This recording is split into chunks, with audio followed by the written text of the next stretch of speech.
Assalamualaikum warahmatullahi wabarakatuh. Perkenalkan, nama saya Isatul Latifah, NBM 219103003100076. Di sini saya akan menjelaskan tentang ruang lingkup berita. Baik, yang pertama ialah pengertian berita. Berita adalah salah satu produk jurnalistik yang mudah ditemui di berbagai media, baik online, cetak, maupun televisi.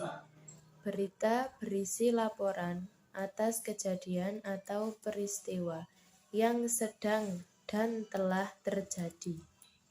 Maka dari itu, berita harus dimulai dengan fakta.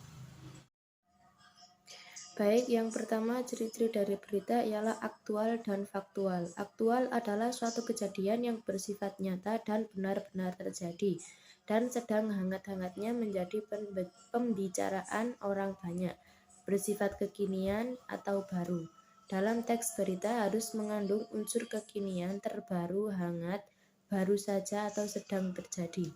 Yang kedua ialah kedekatan atau proximity, suatu di antara pertimbangan seseorang untuk membaca, kemudian membeli berita atau adanya unsur kedekatan. 3. Penting. Penting tidaknya sebuah berita tidak ditentukan oleh besar kecilnya atau panjang pendeknya berita, tetapi ditentukan sejauh mana masyarakat membutuhkan kebutuhan ini. Tidak hanya sekedar kebutuhan informasi, melainkan juga menyangkut hajat orang banyak. Yang keempat, kejadian luar biasa. Hal-hal yang jarang terjadi akan menarik jika terjadi berita. Biasanya berita merupakan kejadian-kejadian unik dan menarik, maka hal-hal yang biasa terjadi tidak terlalu menarik untuk dibaca. Yang kelima ialah tokoh. Yang keenam, eksklusif. Eksklusif merupakan satu di antara ciri-ciri dalam sebuah berita. Yang ketujuh, konflik. Konflik yang mengandung pertentangan antara pihak-pihak dalam berita tersebut. Yang kedelapan, human interest. Segala sesuatu yang berhubungan dengan manusia selalu menarik untuk diikuti.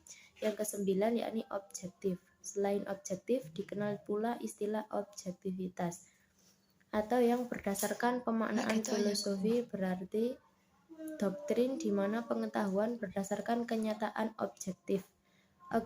Objektif adalah yang bersifat objek. Yang ke-10 yakni bahasa baku, sederhana, dan komunikatif. Bahasa yang digunakan di dalam teks berita pada umumnya menggunakan bahasa baku, sederhana, dan komunikatif. Selanjutnya ialah unsur daya tarik berita. Yang pertama ialah ketermasaan atau ketepatan waktu. Sebuah berita sangat terikat oleh waktu. Waktu sangat mempengaruhi aktualitas sebuah berita, sebab berita haruslah menyangkut hal yang baru terjadi dan aktual atau terkini. Semakin aktual sebuah berita disampaikan, maka semakin tinggi pula nilai beritanya. Kedua, kedekatan geografis, yaitu kedekatan yang merujuk pada letak geografis atau tempat kejadian peristiwa. Itu terjadi semakin dekat peristiwa itu dengan halayak, maka semakin menarik berita tersebut untuk dibaca. Kedekatan psikologis, yaitu berkaitan dengan kedekatan kebutuhan pikiran, perasaan, dan kewajiban seseorang dengan objek atau peristiwa yang diberitakan. Yang ketiga yakni pertentangan. Sudah menjadi sifat alami manusia kalau suka dengan pertentangan dan ketegangan. Hal tersebut menjadikan pertentangan sebagai salah satu unsur daya tarik berita. Suatu pergolakan memang menimbulkan perhatian masyarakat. Yang keempat, keunggulan dan keutamaan. Peristiwa yang sederhana dan tidak luar biasa jika di dalamnya terlibat orang-orang penting bisa berubah menjadi sesuatu yang layak menjadi berita. Yang keenam, minat insani. Banyak berita yang dapat membangkitkan emosi siapapun yang mendengarkan atau menyaksikannya. Informasi-informasi yang dapat membuat halayak menangis, terharu, marah, dan tertawa. Dalam dunia jurnalistik, kisah-kisah human interest dikenal atau dikelompokkan dalam berita ringan. Baik, yang selanjutnya ialah teknik atau cara penulisan berita. Yang pertama ialah menentukan peristiwa maupun kejadian untuk dijadikan berita. Yang kedua, pencarian sumber berita. Yang ketiga, wawancara, observasi, dan dokumentasi. Yang keempat, mencatat hal-hal penting. Yang kelima, membuat kerangka berita. Yang keenam, menulis teras berita. Yang ketujuh, menulis isi berita. Yang kedelapan, penyuntingan berita. Kesembilan, tidak mengandung fitnah, hasutan, dan kebohongan.